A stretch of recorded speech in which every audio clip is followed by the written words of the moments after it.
आप सभी लोगों का स्वागत है आज के इस प्रोग्राम में, जहां पे हम फेस टू फेस बात करने वाले हैं। आज हमारे बीच एक सामाजिक कार्यकर्ता हैं, रॉकी राज जी। आपका स्वागत है इस प्रोग्राम में। ये अपनी बातों को हर राजनीतिक मुद्दे और सामाजिक मुद्दे पे अपनी बातों को बड़े ही प्रखर और बेबाक अंदाज में रखते हैं। तो आज हम बात करेंगे इनसे, जैसा कि लॉकडाउन धीरे धीरे खत्म हो रहा है। लॉकडाउन बंद शुरू हो चुका है आज से, और आगामी बिहार विधानसभा चुनाव की बिगुल बज चुकी है। सभी राजनीतिक पार्टियां अपना अपना मैदान में आ चुकी है और इसकी उल्टी गिनती शुरू हो चुकी है। तो आज हम इनसे जानेंगे कि ये अपने बात को रखेंगे आज हमारे बीच। तो बात स्टार्ट करने से पहले मैं ये बता दूं कि आपने तो बहुत सुना होगा कि चाय पे चर्चा होती। तो आज हमारे बीच है बिहार का सबसे फेवरेट और अधिकांशतः लोगों द्वारा पसंद किया जाने वाला सत्तू। तो आज हम लोग सत्तू पिएंगे और सत्तू पे चर्चा करेंगे। तो रॉकी जी, हम आपसे सबसे पहले ये जानना चाहेंगे कि आपका बिहार में जो आगामी चुनाव है उसमें आपका राजनीतिक दृष्टिकोण से आपका क्या नजरिया है? नमस्कार, सुप्रभात, जय प्रशांत। राजकुमार जी, जैसा कि आप बताए कि अभी राजनीतिक दृष्टिकोण से बिहार की जो स्थिति है बहुत ही दयनीय स्थिति में है जी। चूँकि हम सामाजिक कार्यकर्ता हैं, लेकिन राजनीतिक पहलू को भी बड़ी करीब से देखते हैं, तो हम देखते हैं कि यहाँ पर जातिगत समीकरण बहुत ज़्यादा हावी है जी। सही बात। आज़ादी के कुछ साल बाद से ही ये काम शुरू हो गया, जो कि लालू जी के समय में बहुत ज़्यादा बढ़ा। 15 साल बिहार करने गया, बाद में नीतीश जी से अपेक्षा जनता रखी, 5 साल कुछ अच्छा काम भी हुआ, लेकिन फिर ये भी उसी स्थिति में चले गए।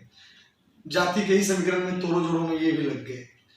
अभी एक नया चेहरा दिख रहा है, ऑप्शन दिख रहा है, जैसा कि नहीं, पहले हम आपसे ये जानना चाहेंगे कि आप राजनीतिक दृष्टिकोण पे बातचीत करते हैं तो आप अपनी बात को बहुत प्रखर आवाज में बहुत अच्छे से रखते हैं, बेबाक तरीके से रखते हैं। तो हम ये जानना चाहेंगे कि बिहार जातिवाद में बहुत लिप्त हो चुका है, बहुत गहराई तक जा चुका है। तो आप बात करते हैं ना, आप जहाँ पे बात करते हैं ना जात की ना पात की बात होगी तो सिर्फ बिहार जन के बात की। आप तरक्की की बात करते हैं, आप एजुकेशन की बात करना चाहते हैं, आप शिक्षा की बात करना चाहते हैं। तो आप ये जो जातिगत में बट रहे हैं, तो आप संगठित करने के लिए आपका कोई प्रयास है कि लोग जाति में ना बचकर ऐसे नेता को चुने जो उनको सामाजिक न्याय, उनको हर पहलू पे उनका समाज में उनका न्याय हो, उनके बच्चों को शिक्षा मिले, उनके बच्चों को रोजगार मिले हैं। और जैसा कि हम जानते हैं कि बिहार में जो जितने भी रिपोर्ट आते हैं उसमें हम सबसे नीचे बैठे होते हैं। बिहार के हर राज्य में हम सबसे बॉटम में बैठे हुए हैं, जबकि बिहार, हम लोग जानते हैं क्या कि बिहार शिक्षण की धरती रही है, यहाँ से बहुत बड़े बड़े IAS नेता सब निकले, फिर भी ये स्थिति है। तो आप इस पर क्या कहना चाहेंगे? जैसा अभी आप बता रहे हैं कि हमारा क्या मतलब कैसे क्या करें कि पहले हम जातियों में ना बटें, उसको एकत्रित करने का काम करें। अभी हमारी पंचलाइन ही है, जरा ध्यान आप बताए भी, ना जात की ना पात की, अब बात होगी सिर्फ जन जन के बात की। तो जन जन की जब बात होगी तो यहाँ पर जाति और पाति इससे दूर हो जाएगा। हर व्यक्ति पहले जो बेसिक नीड है, रोटी कपड़ा और मकान, इसकी बात हो। रोटी कपड़ा और मकान के साथ साथ आजकल शिक्षा और स्वास्थ्य भी जुड़ चुका है। हमारी बेसिक नीड है शिक्षा और विकास के लिए जो कहते हैं शिक्षा और कुछ चीज जोड़ते हैं, शिक्षा, स्वास्थ्य, सड़क, सिंचाई और साथ में सफाई। ये 5 मंत्र जो है, इस पर हमको काम करने की जरूरत है। जैसा कि हमारा राज्य देखते हैं कृषि प्रधान राज्य है हमारा। यदि कृषि ना हो तो हम लोग यहाँ के मतलब बिल्कुल छटपटा जाते हैं, किसान यहाँ का मर जाता है।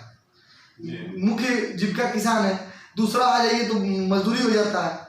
तो हम चाहते हैं कि समरसता में जोड़ने के लिए पहले यहाँ के लोगों को पूरा आर्थिक रूप से मजबूत करना पड़ेगा। उसके लिए किसानों को जो है मजबूत करने की सबसे पहले जरूरत है।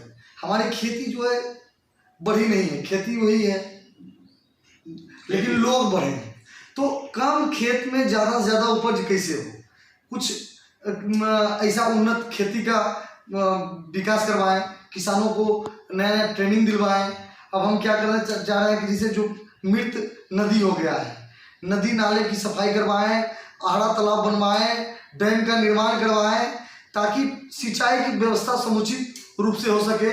उन्नत बीज उपलब्ध कराएं किसानों को, उसको अच्छे से अच्छे टेक्निकल खेती का ज्ञान दिलवाएं। तो इससे पहले हम कृषि के क्षेत्र में पर्याप्त काम करना चाहते हैं। जैसे कुछ चीज़ों में प्रधानमंत्री का सराहनीय काम रहा है, 6,000 रुपया सालाना देते हैं, मतलब कि किसान को उन्नति के लिए। तो ठीक है, आपने ये सब बात को बोला, किसानों पे ध्यान दिया जाए, तो आप किस पार्टी को सपोर्ट देना चाहेंगे? आप आगामी बिहार विधानसभा चुनाव में आप किस पार्टी को समर्थन देना चाहेंगे जो आपके आवाज को बहुत मुखर तरीके से उठाए, समाज में जनता के बीच जा जाकर इन बातों को मुखर रूप से उठाए? आप किस पार्टी को अपना समर्थन देना? जो पार्टी जन जन को जोड़ने का काम करेगी हम उसके साथ हैं। जो पार्टी हमारी, हम क्या समझें कि आप किस पार्टी को हम बात रखते हैं, जो पार्टी हमारी, चूंकि हमारी अपेक्षाएं राजद से खत्म हो गई है, बिल्कुल खत्म है ही, जदयू से खत्म हो गई है। राजद से खत्म हुई तब जदयू लाए और जदयू से खत्म हो गए। आपको तो नीतीश कुमार को तो विकास पुरुष के नाम से जाना जाता है, विकास पुरुष, सुशासन बाबू। तो ये नीतीश बहुत उनको कहा गया, अलग अलग राज्यों में उनको सराहा गया उनके कार्य के लिए, तो आप उन पे लांछन लगा रहे हैं, तो इसके बारे में ये विकास पुरुष अब अभी के दौर में विनाश पुरुष बन गए हैं। ये विकास पुरुष इस तरीके से बन गए हैं कि इनके पास कोई एंड नहीं रहा है। सिर्फ ये कहते हैं शराबबंदी अच्छी बात है, होनी चाहिए, सिर्फ धरातल पर नहीं आ पाती। इनका देखिए प्रोजेक्ट अच्छा है लेकिन धरातल पर नहीं आ पाता। शराबबंदी, दहेजबंदी और तमाम तरह की बंदी करते हैं, और जितना बंदी की बात करते हैं उतना ही उसका दाम बढ़ जाता है। अभी बिहार में आप ग्राउंड जीरो की बात करें तो देखिएगा कि घर घर फोन पर आपको पहुंच रहा है शराब। 12 बजे रात में कोई कॉल करता है, पहुंच जाता है। तो ग्राउंड जीरो पर काम नहीं हो रहा, ग्राउंड जीरो पे काम नहीं हो रहा है। हम आपकी बात से सहमत हैं। और अगला क्वेश्चन हम आपसे ये पूछेंगे, जैसा कि हम अभी देखे कि कोरोना काल आया और हम तमाम 12 करोड़ बिहारवासी हैं और सभी अपने आय के लिए बाहर में काम करते हैं। तो अभी जो ये लॉकडाउन शुरू हुआ, इसमें बिहारी मजदूरों का क्या से क्या दयनीय स्थिति बन गया, ये पूरा भारत जान रहा है, खास करके बिहारी मजदूरों का। लोग हजारों हजार किलोमीटर को पैदल नाप दिए। हमारी सरकार सोई रही, क्वारंटाइन सेंटर पे लाखों पैसा खर्चा किया गया और वहाँ पे क्या होता रहा, तो वहाँ पे नाच का प्रबंध किया गया, वहाँ पे भोजन नहीं मिला, वहाँ पे उपद्रव मचाया गया। तो ये सब तमाम चीजें, गतिविधियां हुई, चुनाव आने वाला है, कागज पे सब काम हो रहा है, कुछ हो नहीं रहा है, तो इससे आपका क्या राय है? ये बहुत बड़ा मुद्दा। अभी देखिए इलेक्शन से पहले ऑटोमेटिक ईश्वर ने ऐसा काम किया कोरोना का, जिससे मजदूर का पलायन, तो बिहार की बहुत बड़ी समस्या बहुत पहले से बनी थी, ये अब और ज्यादा पुरजोर बन गई है। क्योंकि जो पलायन किए थे तो रोजगार कमा रहे थे, नीतीश कुमार पीठ थपथपा रहे थे। क्या कारण है कि हमारे राज्य के मजदूर इतने व्यापक लेवल पे पलायन कर रहे हैं? मैं उसी पर क्या राजनीतिक कमजोरी हमें क्या है? जैसा कि महाराष्ट्र के राज ठाकरे बोलते हैं कि आप हमसे क्वेश्चन पूछते हो, आप अपने सियासतदानों से क्यों नहीं क्वेश्चन पूछते हो कि आप क्या कारण रही कि आप मेरा विरोध करते हो और आप ऐसी राजनेता को आप बैठा देते हो जो आपके लिए कुछ नहीं करते हैं और फिर मेरे राज्य में आकर काम करते हैं। ये बिल्कुल सही बात है। अभी तक नीतीश कुमार पीठ थपथपा रहे थे कि मेरे लोगों में इतना काबिलियत है, पूरी दुनिया में घूम घूम कर काम करते हैं और अपनी काबिलियत पर काम करते हैं। ये बात सही है, बिहारियों में काबिलियत है, नो डाउट, हम हर जगह पर जहाँ पर भी हैं स्वाभिमान से कमाते हैं, खाते हैं, लेकिन हम स्वरोजगार क्यों ना उत्पन्न करें? हमारे लोग जो मजबूरी में मजदूरी करने जाते हैं, हम शान की नौकरी करने जाएं लेकिन मजदूरी ही करना है, तो हम अपने गृह राज्य में क्यों नहीं करें? किसका शौक होता है कि अपने बीवी बच्चों को छोड़कर बाहर प्रदेश कमाने जाए? लेकिन आपने अभी तक विगत 60-70 वर्षों में कोई ऐसा इंफ्रास्ट्रक्चर तैयार नहीं किया, कोई इंडस्ट्री तैयार नहीं किया कि जिस पर हमारा पलायन रुक सके। शुरुआती 10 सालों में जो श्री कृष्ण सिंह यहाँ प्रोजेक्ट लगाए, इंडस्ट्री लगाए, उसको भी बंद कर दिया गया। 50% से ज़्यादा कृषि संबंधित इंडस्ट्री बंद है, चीनी मिल, फला मिल सब बंद है। फिर और तमाम सारे उद्योग धंधे चौपट हो गए। राज्य बंटवारे के बाद तो जो मुख्य इंडस्ट्री था वो झारखंड में चला गया। तो उसके बाद जो विकास पुरुष, जो अभी फिलहाल विकास पुरुष हो गए हैं नीतीश कुमार जी, कुर्सी कुमार उनको संज्ञा दिया गया है बिहार में। कुर्सी से बड़ा लोभ है, कुर्सी से चिपक कर रहते हैं। तो वही कुर्सी कुमार जी ऐसे ऐसे काम कर रहे हैं जिससे बिहार का भला होते नहीं दिख रहा है। हम लोग को उम्मीद था बीजेपी से, लेकिन बीजेपी भी क्या है, यहाँ पर काम कर रही है, पिछलग्गा का काम कर रही है। ऑटोमेटिक बिना शर्त समर्थन देने के लिए हर वक्त तैयार रहती है और देती है। तो अभी जो हम देख रहे हैं बिहार की स्थिति कि भाजपा के जगह पर हमको विकल्प के तौर पर एक राजपा पार्टी का उदय हुआ है, जो कि बात करती है ना जात की ना पात की, मुद्दा होगी अब जन जन के बात की। तो जन जन को जोड़ने का काम जो करे, जो जात पात से ऊपर की बात करे, मोटा मोटी हम जब विकास चौमुखी कर देंगे, सब लोग चाहता है कि हमको रोजी रोजगार, अच्छी शिक्षा, अच्छा सब कुछ स्वास्थ्य मिले, तो हम क्यों बाहर जाएंगे? यहीं पर हमारा काम मिल जाए। अभी कृषि के साथ साथ, कृषि के लिए हम तो जैसा कि आपकी बातचीत से पता चलता है, आपके गेटअप से पता चलता है कि आप आगामी बिहार विधानसभा चुनाव में आप एक नई पार्टी जो आई है आरजेडी, उसके समर्थक लग रहे हैं। तो आपकी नई पार्टी है, आप उसके समर्थक हैं, तो आपके सामने बहुत ट्रिमेंडस लॉट ऑफ चैलेंजेस, बहुत सारे चैलेंजेस होंगे। तो आप कैसे उस चैलेंजेस को ओवरकम करेंगे? आपकी पार्टी तो बिल्कुल नहीं है, तो आप क्या करेंगे? उसको धरातल तक कैसे पहुंचाएंगे? अभी हम आपको क्लियर कर दें, हम समर्थक हो सकते हैं, हम किसी पार्टी से जुड़े हुए नहीं, हम सामाजिक कार्यकर्ता हैं। लेकिन पॉइंट ऑफ व्यू तो है, जब सारी अपेक्षाएं आकांक्षाएं खत्म हो जाती है, आकांक्षाएं तो खत्म नहीं हुई, अपेक्षाएं खत्म हो जाती है, जिसे हम उम्मीद रखते हैं, और वो आपकी उम्मीदों पर खड़ा ना उतरे, तो हम फिर एक नया विकल्प, क्योंकि जो सोचने पॉजिटिव सोच वाला होता है वो कभी अपने सोच को मरने नहीं देता है। वो नया लोगों में अपनी पहचान खोजता है, अपना सोचता है कि ये हमको नए सिरे से हमारा ये काम करेगा। तो उसी तौर पर एक नई पार्टी जो आई है जन जन पार्टी, उससे हम उम्मीद रख सकते हैं। हाँ, तो थैंक यू। अभी हम इससे उम्मीद रख सकते हैं तो आने वाले दिनों में जो समस्या है बिहार का, मूल समस्या माइग्रेंट मजदूर का, अभी जो भी मजदूर आए हैं उनके लिए हम यहाँ पर रोजगार के लिए क्या करें कि दोबारा, अच्छा तो बीच में हम थोड़ा इनको बाहर ना जाना पड़े। एक क्वेश्चन पूछना चाहेंगे, क्या आपके पास रोड मैप है कि आपके पास कुशल मजदूर है, कुशल टैलेंट है, तो क्या आप उनको स्टेट में रोक सकते हैं? क्या आप स्टेट में, क्या आप मापदंड अपनाएंगे कि यहाँ पे बिहार में इंडस्ट्री सेटअप हो, बिहार में शिक्षा का स्तर सुधरे, बिहार में स्वास्थ्य का स्तर सुधरे? आज भी हम देख रहे हैं हमारी तादाद तो बहुत ज़्यादा है, आबादी बिहार की पॉपुलेशन ज़्यादा है, लेकिन हमको एजुकेशन से लेकर, स्वास्थ्य से लेकर, कारखानों में काम करने से लेकर हर काम के लिए हमको अदर स्टेट्स जाना पड़ता है। अभी आपने देखा होगा कि श्रमिक स्पेशल ट्रेनें चलाई गई, तो सभी ट्रेनें बिहार आ रही, पर बिहार से एक भी ट्रेन नहीं जा रही। तो हम क्यों, मतलब हम लोग एकदम धरातल पे बैठे हुए हैं, जबकि हम लोग में काबिलियत है, उठ नहीं पा रहे। क्या करना चाहिए हमको? आपका क्या रोड मैप है कि आप जनता के बीच ये दिलाएंगे कि हम लोग यहाँ भी कुछ कर सकते हैं? उनको कैसे भरोसा दिलाएंगे?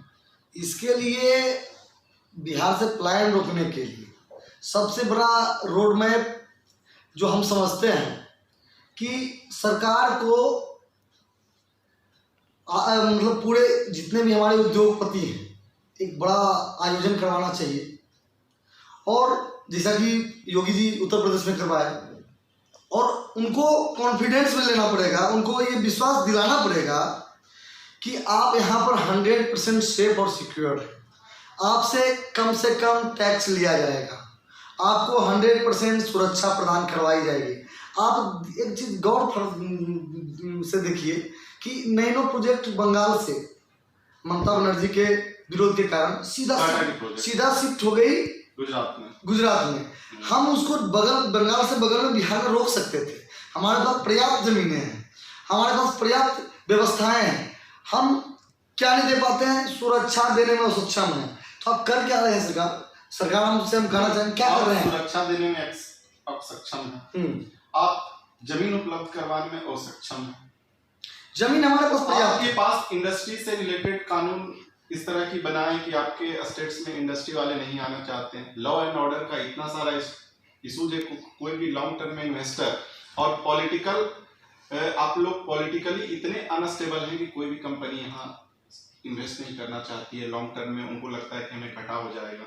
इंडस्ट्रीज रूल एंड रेगुलेशंस जो हैं इनके खातिर भी कंपनी को लगता है मुनाफा नहीं कमा पाएंगे। तो ये सारे प्रॉब्लम है कि यहाँ पे इन्वेस्टमेंट नहीं आ पाती है। सबसे पहली बात है कि हम श्री कृष्ण सिंह के बाद देख रहे हैं बिहार में कभी भी कोई पॉलिटिकल पार्टी स्टेबल नहीं रही। स्टेबल जब रहती है 90s के बाद, तो श्री लालू प्रसाद यादव सत्ता में आते हैं, उनकी पार्टी 15 साल तक रूल करती है और बिहार का पूरा बंटाधार हो जाता है। जो भी इंडस्ट्रीज पहले से एग्जिस्ट करती थी वो भी छोड़कर चली जाती है, इन्वेस्टर्स चले जाते हैं, लोग पलायन करना शुरू कर देते हैं और बिहार का स्तर बद से बदतर हो जाता है। तो आने वाले समय में हम लोग को उठना है, बिहार को एक नया बिहार बनाने के लिए क्या एजेंडा हो, ये बहुत बड़ी समस्या है। हम लोग दिनों दिन और जातिवाद का जहर घुलता जा रहा है। समाज में हर लोग अपनी ही जाति के नेता को वोट देते हैं। तो इसका सबसे बड़ी, जिस दिन इस चीज पे समस्या सुलझा लिया गया उस दिन हम एक अच्छे लीडर को दे सकते हैं। इसका सबसे मुख्य कारण है वो शिक्षा। हम भूखे पेट भी रहेंगे और परंतु अपने जात को ही वोट करेंगे। इससे बड़ा बेवकूफी और क्या हो सकता है? सिर्फ अशिक्षा। कोई भी नेता नहीं चाहता है कि हमारी जनता शिक्षित हो। जिस दिन जनता शिक्षित हो गई उस दिन जात पात की राजनीति खत्म हो जाएगी। आप दिल्ली में देखिए ना, सब बड़ी बड़ी पार्टियां ताश के पत्ते की तरह बिखर गई और केजरीवाल जी 2 बार से लगातार बाजी मार गए, जबकि पैसा वाली पार्टी बिल्कुल ही बिगड़ गई। Powerful party. तो इसमें अभी muscles man prime minister Narendra Modi ji की पार्टी वहां हार जाती है, जो कि 56 इंच सीने के लिए और मसल्स मैन के नाम से जाने जाते हैं, उनको केजरीवाल जिताने देते हैं। यही चीज पहले हम जनता को एक चीज आप देखिए कि बिहार पहले शिक्षा की दृष्टि से बहुत टॉप पर था। हमारे यहाँ नालंदा विश्वविद्यालय, विक्रमशिला विश्वविद्यालय, आज भी हमारे स्टेट से आईएएस जितने पैदा होते हैं, बहुत अदर स्टेट्स में फेमस है कि हम लोग आईएएस बिहार से बहुत निकलते हैं। बहुत सारे बीटेक इंजीनियर्स, एमबीबीएस, मेडिकल के फील्ड में हमारे स्टेट में जाते हैं, लेकिन कोई स्टेट में है नहीं। यही तो हमारे बिहार राज्य की मतलब बहुत कड़वी सच्चाई है कि कोई यहाँ लोग रहते नहीं। आप मेरी बात पूरी तरह सुने नहीं। हम जो कहना चाह रहे थे कि रहेंगे, आप उनको पर्याप्त सुरक्षा, सिक्योरिटी, सैलरी सब दीजिएगा तब न रहेंगे। अब ऐसे ही हम खूब पढ़ लिए, अब पढ़ लिए यहाँ पर पैसा कमा लिए, कोई कनपट्टी पर बंदूक सटा कहेगा लाइए 2 करोड़ रुपया, तो आप सिक्योरिटी दीजिएगा जी। सिक्योरिटी कौन देगा? सिक्योरिटी देने का काम किसका है? सरकार का है। और सरकार यहाँ पर सिक्योरिटी देने में असक्षम है। यहाँ इंडस्ट्री क्यों नहीं लग रहा है?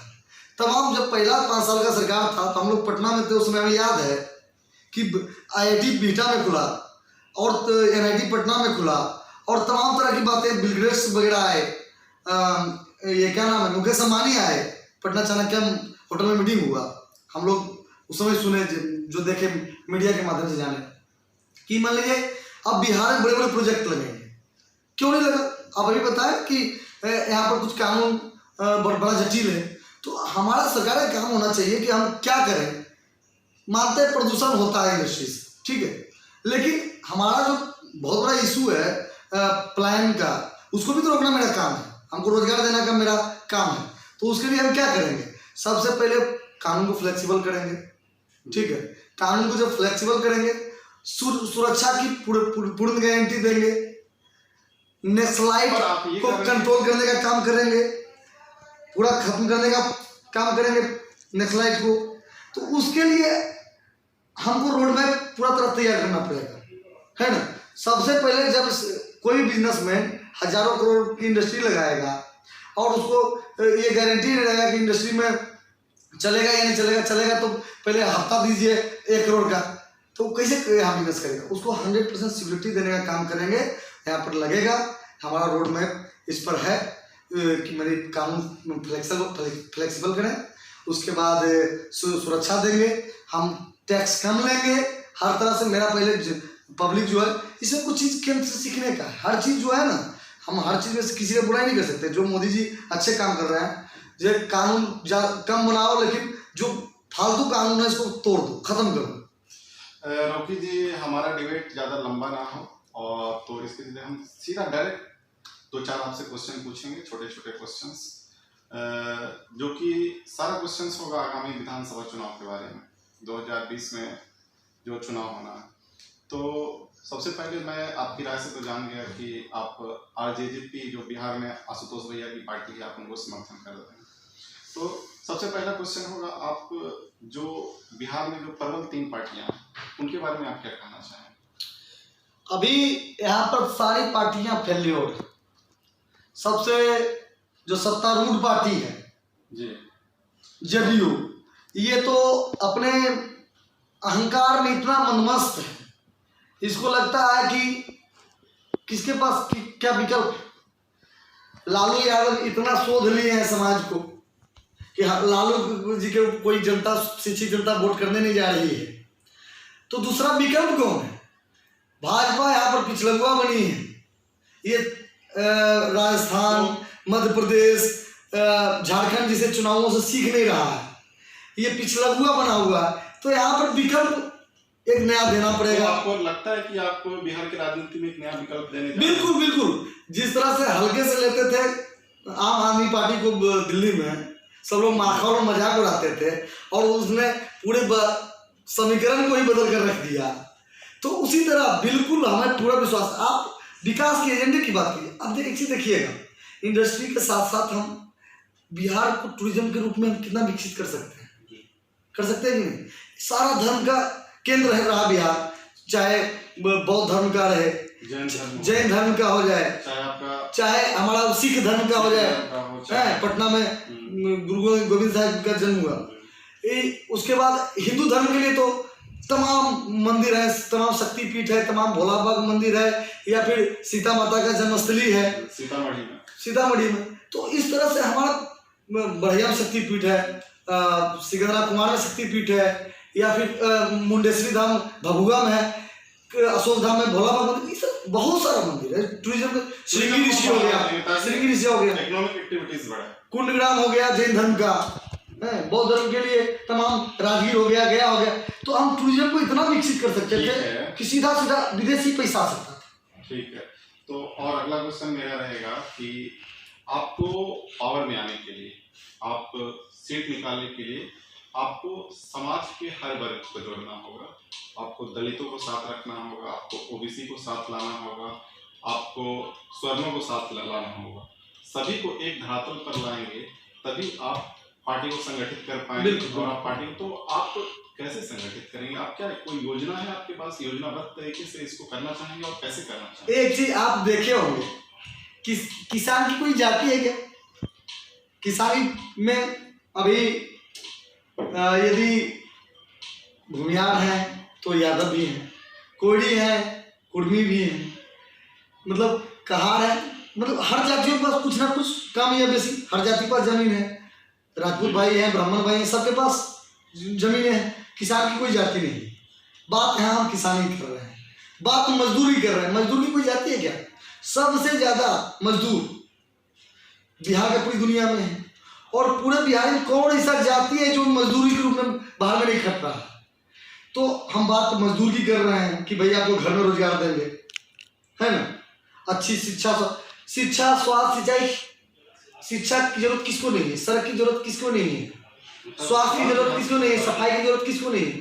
तो हम पूरे समाज की बात कर रहे हैं। तो जब सबकी बात होती है ना तो एक विश्वास पैदा होता है, एक विश्वास। हम ये कभी नहीं कह रहे कि सिर्फ इस जाति विशेष के लिए काम करेंगे तब होता कि भाई हमसे लोग नहीं जुड़ेंगे। हम जन जन की बात करेंगे तो लोग हमसे जुड़ेंगे। जब हम आपकी बात करेंगे तो आप हमसे जुड़ेंगे, और जब जुड़ेंगे और हम धरातल पर काम करेंगे तो हमें नेक्स्ट मौका दीजिएगा, और नहीं तो फिर पहले 5 साल में भगा देने का काम करिए। ये जो बार बार आप चुनते रहते हैं ना बिना काम करते हुए भी, तो कोई हर लोग अपने बाप की जागीर समझ लेते हैं, लोकतंत्र का मजाक बना देते हैं। लोकतंत्र को तो ये चीज हमको साबित करना पड़ेगा प्रिंस जी कि लोकतंत्र को लोग कहते हैं कि ये मूर्खों का शासन है। हमको ये चीज पुनः करना पड़ेगा कि ये जनता के लिए है, जनता के द्वारा है ना, for the people, by the people और टू द पीपुल का फॉर्मूला पुनः स्थापित करना पड़ेगा कि सब कुछ जो है ये जनता के द्वारा चलेगा, जनता के लिए होना है। तो यहाँ मूर्ख यदि जनता है भी तो उसको आप शिक्षित बनाइए, उसको मूर्ख बना के अपना रोटी मत सेकिए। तो जो मुख्य चीज है, बिहार को चौमुखी विकास चाहिए। शिक्षा में भी हम ले जाएंगे, टूरिज्म में भी ले जाएंगे, किसान को भी आत्मनिर्भर बनाएंगे, और श्रमिक को भी घर में रोजगार देंगे। जो श्रमिक ज्यादा पैसा बहुत ज्यादा कमा सकते हैं वो बाहर, लेकिन जो प्राइमरी रोटी कपड़ा चाहता है उसे क्या हम घर में नौकरी दे सकते हैं? तमाम इंडस्ट्री लगवा सकते हैं। इंडस्ट्री लगाने के लिए जो भी पर्याप्त कदम उठाने पड़ेगा उठाएगा यहाँ की सरकार, हमारी पार्टी। और एक चीज और, जो आखिरी चीज हम बोलना चाह रहे हैं, हमारी जो मुख्य जो दिल में कसक रहती है, इससे किसी का लाभ नहीं हो रहा है। आरक्षण हम जातिगत कहते हैं, एक तरफ आप कहते हैं जातिगत खत्म, और जब आरक्षण जातिगत होता है तो इसी से जाति बढ़ता है ना। तो अब आरक्षण भी जातिगत ना हो, आरक्षण भी अब गरीबी अमीरी के आधार पर हो, जो गरीब है वो मिलेगा। सब आरक्षण, आपका कहना है कि आरक्षण वो चाहे स्वर्ण हो या ओबीसी हो या हमारे वाल्मीकि समाज के सब सभी के लिए, तो जो आरक्षण हो वो आर्थिक आधार पे होना चाहिए, क्योंकि स्वर्णों में भी बहुत सारे स्वर्णों में क्या है सभी।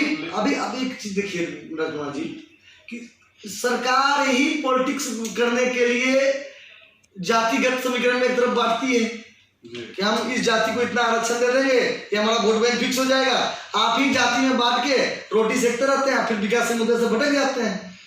तो जब तक ये चीज खत्म नहीं होगा तब तक यहाँ विकास का नींव नहीं डरा पाएगा, है ना। नीतीश कुमार जी को देखिए ना, एक तो आरक्षण से पीड़ित लोग है कि सरकारी संस्थानों में, अब ये करने जा रहे थे निजीकरण क्षेत्र में भी, प्राइवेटीकरण क्षेत्र में भी आरक्षण। तो ये चीज करिए, जो भी करना है करिए। सब जिसको मौका नहीं मिला उसको मौका मिले, जो गरीब है उसको मौका। लेकिन गरीब को, जिस हर समाज में गरीब है, स्वर्ण में भी गरीब है, दलित में भी गरीब है, महादलित में भी गरीब है, जो गरीब है उसको दीजिए, आप जाति में मत मारिए। ठीक है, तो आपने तो अपनी बात को रखा, और अगला, और अब हम अपने डिबेट के बातचीत के अंतिम दौर पे जा चुके हैं। तो एक क्वेश्चन और पूछना चाहेंगे, आपके पार्टी प्रेसिडेंट आशुतोष कुमार जी, क्या अभी उन्हें ये काबिलियत है कि वो लालू यादव और बीजेपी के जो चुनिंदा नेता हैं और जेडीयू के चुनिंदा नेता हैं, उनको टक्कर दे पाए? आशुतोष भैया, लोग मजाक बनाते थे, कुछ सीखने का होता है जो कि हम दूर नहीं जाएंगे। 16 वर्ष का अभिमन्यु क्या चक्रव्यूह तोड़ पाएगा? लव कुश क्या लक्ष्मण जैसे योद्धाओं को हरा पाएगा जी?